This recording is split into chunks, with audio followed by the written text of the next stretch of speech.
হাসপাতালগুলোর emergency বিভাগ নিয়ে অভিযোগের অন্ত নেই। ইমার্জেন্সি এখন আর ইমার্জেন্সি নেই, ইমার্জেন্সি ওয়াক ইন ক্লিনিকের চাইতেও খারাপ হয়ে গেছে। ঘন্টার পর ঘন্টা বসে থাকতে হয়, ন্যূনতম 10, 12, 14 ঘন্টা। এর কমে নাকি ডাক্তারের দেখাই পাওয়া যায় না। এই ধরনের আলাপ আলোচনা আমরা হরহামেশাই শুনতে পাই। ক্যানাডিয়ান মেইনস্ট্রিম মিডিয়াতে এরকম খবরও বেরিয়েছে যে ইমার্জেন্সিতে গিয়ে ডাক্তারের জন্য অপেক্ষায় থাকতে থাকতে সেখানে রোগী মারা গেছে। দর্শক, আমি কানাডার হাসপাতালগুলোর কথা বলছি, কোনো ডেভেলপিং কান্ট্রির হাসপাতাল কিংবা অন্য কোনো দেশের কথা বলছি না। কানাডার চিকিৎসা ব্যবস্থার এটি হচ্ছে একটি বাস্তবতা। তো ইমার্জেন্সি বিভাগ নিয়ে আমাদের যত অভিযোগে থাকুক না কেন, বা আমাদের অ্যাটিটিউড, আমাদের চিন্তা ভাবনা যতটা নেতিবাচকই হোক না কেন, ইমার্জেন্সি হাসপাতালের ইমার্জেন্সিগুলোতে যারা কাজ করেন, সে ডাক্তার হোক, নার্স হোক, বা অন্য যে কোনো দায়িত্বপ্রাপ্ত হোক, তাদের অবস্থাটা কি সেটিকে আমরা জানি? আচ্ছা, অন্যদের কথা বাদ দিলাম, ইমার্জেন্সিতে দায়িত্ব পালন করেন যেসব চিকিৎসকরা, তাদের অবস্থাটা কি বলেন তো? কানাডার যে মেডিকেল অ্যাসোসিয়েশনের জার্নালে আজই একটা চমৎকারই বললাম, একটা সার্ভে রিপোর্ট বেরিয়েছে, এবং সেই রিপোর্টটিকে ধরে কানাডার প্রায় সব কটি মেইনস্ট্রিম মিডিয়া খবর করেছে। সে খবরে বলা হয়েছে কি, ইমার্জেন্সিতে দায়িত্ব পালন করেন যেসব ডাক্তাররা, সেই ডাক্তাররা এমনকি পেশায় ছেড়ে দিতে চাচ্ছেন। ইমার্জেন্সিতে তারা দায়িত্ব পালন করতে তো চানই না, অনেকে এমনকি ডাক্তারি আর করতে চান না। ইতিমধ্যে একটা উল্লেখযোগ্য সংখ্যক ডাক্তার যারা ইমার্জেন্সিতে দায়িত্ব পালন করতেন, তারা একেবারে পেশায় ছেড়ে দিয়েছে। এইরকম একটি খবর, অবশ্যই উদ্বিগ্ন হবার মতো খবর, সেই খবর বেরিয়েছে মেডিকেল অ্যাসোসিয়েশন জার্নালের যে সার্ভে, সেই সার্ভেতে ইয়ুকন এবং নুনাভাত বাদ দিয়ে যতগুলো প্রভিন্স টেরিটরি আছে কানাডার, সেই সব প্রভিন্স টেরিটরির হাসপাতালগুলোতে ইমার্জেন্সি বিভাগে যারা দায়িত্ব পালন করেন এমন 461 জন চিকিৎসকের উপর এই সার্ভে পরিচালনা করা হয়েছে।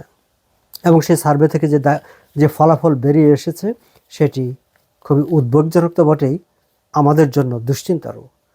আমাদের বলতে নাগরিকদের জন্য, আমরা যারা চিকিৎসা সেবা নেওয়ার জন্য হাসপাতালে যাই।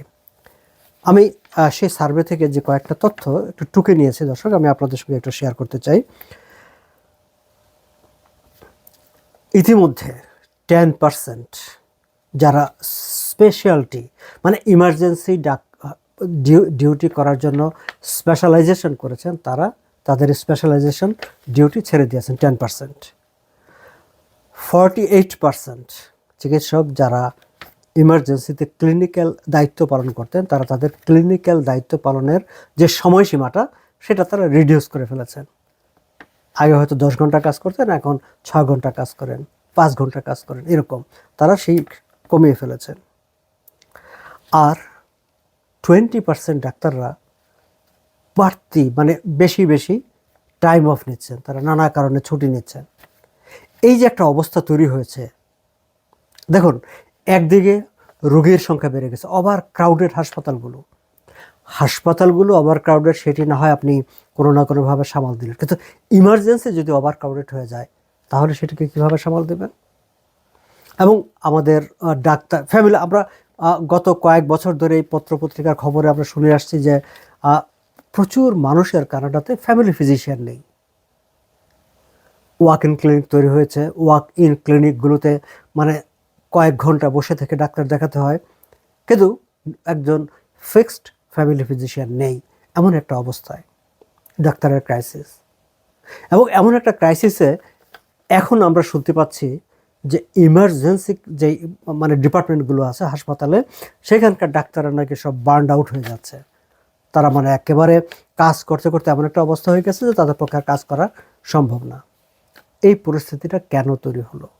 সার্ভেতে তারও কিছু কারণ উল্লেখ করা হয়েছে। তার অন্যতম একটি কারণ যে ইমার্জেন্সিটাও ক্রাউডেড হয়ে গেছে। এবং এই যে ক্রাউডেড হয়ে গেছে, তার কি এত বেশি মানুষের ইমার্জেন্সি সিচুয়েশন দেখা দিচ্ছে? দর্শক, না। যেহেতু প্রায় হেলথ, নিজের ফ্যামিলি ফিজিশিয়ান নাই, আবার ফ্যামিলি ফিজিশিয়ানের অ্যাপয়েন্টমেন্ট পেতে দীর্ঘ সময় অপেক্ষা করতে হয়, ফলে এখন যে কোনো অসুস্থতা নিয়ে সবাই ইমার্জেন্সিতে চলে যায়। আবার এমন সব অসুস্থতা আছে যেটা আসলে ফ্যামিলি ফিজিশিয়ানেরই ট্রিটমেন্ট করার কথা, তারই দেখার কথা, সেগুলো নিয়েও সবাই এখন ইমার্জেন্সিতে চলে যাচ্ছে। কারণ 4 ঘন্টা 5 ঘন্টা 6 ঘন্টা বসে থাকলো একজন ভালো ডাক্তার, স্পেশালিস্ট ডাক্তার, সেখানে তার সব কিছু দেখছে, এরকম একটা জায়গা থেকে প্রচুর মানুষ এখন ইমার্জেন্সিতে গিয়ে ভিড় জমাচ্ছে। ফলে ইমার্জেন্সি বলতে যে শব্দটি বোঝায়, সেই দায়িত্বে যারা পালন করছিলেন তাদের উপর হয়ে গেছে চাপ, এবং সেই চাপ সামলাতে গিয়ে তারা এমন অবস্থায় হয়েছেন যে এখন তারা কাজ কমিয়ে দিচ্ছেন, ছুটি নিচ্ছেন, অনেকে মানে স্পেশালিটি ডিউটি থেকে বেরিয়ে যাচ্ছেন, কেউ কেউ ডাক্তারি ছেড়ে দেওয়া দিচ্ছেন। এরকম একটি খবর বেরিয়ে এসেছে মানে মেডিকেল যেই জার্নালের সমীক্ষায়। কিন্তু এই যে পরিস্থিতিটা তৈরি হলো, এতে কিন্তু আরেকটা সমস্যা দেখা দিয়েছে। সেই সমস্যাটা কি? ডাক্তাররা বলছেন, মানে ইমার্জেন্সিতে যারা দায়িত্ব পালন করে তারা বলছেন যে তারা আসলে specialised training for certain type of emergency ট্রিটমেন্টের জন্য। রেগুলার ট্রিটমেন্টের বিষয়টি তাদের মানে তাদের সবসময় মাথায় থাকেও না। কিন্তু যেহেতু রোগীরা রেগুলার প্রবলেম নিয়ে সেখানে যান, ইমার্জেন্সি ছাড়া যান, ফলে দেখা গেল যে তারা যেভাবে ট্রিটমেন্টটা করছেন, যে অ্যাডভাইস দিচ্ছেন, অথবা অনেককে হয়তো ফিরিয়ে দিচ্ছেন যে না ঠিক আছে তুমি তোমার ফ্যামিলি ফিজিশিয়ানের কাছে যাও, ফলে এইটি নিয়ে আবার মানুষের মনে, পেশেন্টদের মনে এক ধরনের একটা অস্বস্তি তৈরি হয়েছে, অসন্তোষ তৈরি হয়েছে। তারা মনে করছেন যে ডাক্তাররা আসলে অ্যাটেনশন দিচ্ছে না। ফলে নতুন করে আবার একটা দোষারোপের ব্যাপার দাঁড়িয়ে গেছে যে ও ইমার্জেন্সিতে দীর্ঘক্ষণ বসে থাকে, মানে 10 ঘন্টা 12 ঘন্টা 6 ঘন্টা বসে থাকার পর যাও ডাক্তারের দেখা পেলাম, ডাক্তার ঠিক মনোযোগ সহকারে আমার অবস্থাটা শুনলই না, ডাক্তার আমার ঠিক ভালো ট্রিটমেন্ট করলো না। এখন ইমার্জেন্সি ডাক্তারদের যে অবস্থা, তাদের অবস্থাটা হচ্ছে এমন যে এত রোগী সেখানে এখন যায়, দেখা গেল যে একেবারে সত্যি সত্যি ইমার্জেন্সি একজন রোগী, সে হয়তো স্ট্রেচারে বসে আছে, তাকে স্ট্রেচারে 6 ঘন্টা 7 ঘন্টা রেখে দিতে হচ্ছে। এখন এমন হয়ে গেছে যে হলওয়েতে, স্টোর রুমে, ওয়েটিং রুমে, নানা জায়গায় সেখানে গিয়ে ডাক্তাররা তাদের যে প্রিলিমিনারি অ্যাসেসমেন্ট যেটা করার ইমার্জেন্সিতে, সেই প্রিলিমিনারি অ্যাসেসমেন্টটা করছেন হলওয়েতে দাঁড়িয়ে, ওয়েটিং রুমে যেখানে ডাক্তাররা রোগীরা যেখানে সে প্রথম বসবেন, সেই বসার জায়গাটায়, কোথাও কোথাও কোনো হাসপাতালে স্টোর রুমেও কিছুটা জায়গা খালি করে রোগী দেখার মতো একটা অবস্থা তৈরি করা হয়েছে। দর্শক, এই হচ্ছে সামগ্রিকভাবে আমাদের কানাডার স্বাস্থ্য সেবার চিত্র। এখন আমরা যদি অন্টারিওর দিকে দেখি, অন্টারিওর প্রিমিয়ার তার ব্যক্তিগত ভ্রমণের জন্য তিনি জেট কিনতে চান।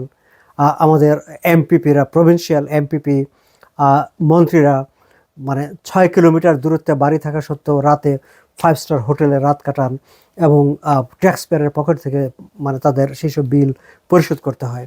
কিন্তু স্বাস্থ্য সেবা, চিকিৎসা সেবা, সেটি মানে বার্ন আউট হতে হতে এখন যে ইমার্জেন্সি যে জায়গাটা, ইমার্জেন্সি ট্রিটমেন্ট হাসপাতালের, সেই জায়গাটাও এখন চাপ তৈরি হয়েছে, এবং সেখানে রোগীরা তো হতাশ হচ্ছেনই, এখন খুব ডাক্তাররা ফ্রাস্ট্রেটেড হয়ে পড়েছেন। ফলে সামনের দিনগুলোতে আমাদের চিকিৎসা সেবা কোন দিকে যাবে?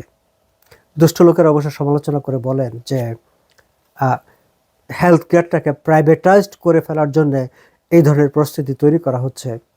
কিন্তু দর্শক, মানে এই নতুন সমীক্ষায় যে তথ্যটি বেরিয়ে এসেছে যে একেবারে সাদামাটা সাধারণ অসুস্থতা নিয়েও এখন সবাই ইমার্জেন্সিতে ভিড় করে, যদি সেটি হয় তাহলে কিন্তু সেই যে গুঞ্জন, সেই অভিযোগ, সেই আঙ্গুল তোলা, সেটি কিন্তু আর ধোপে টিকে না।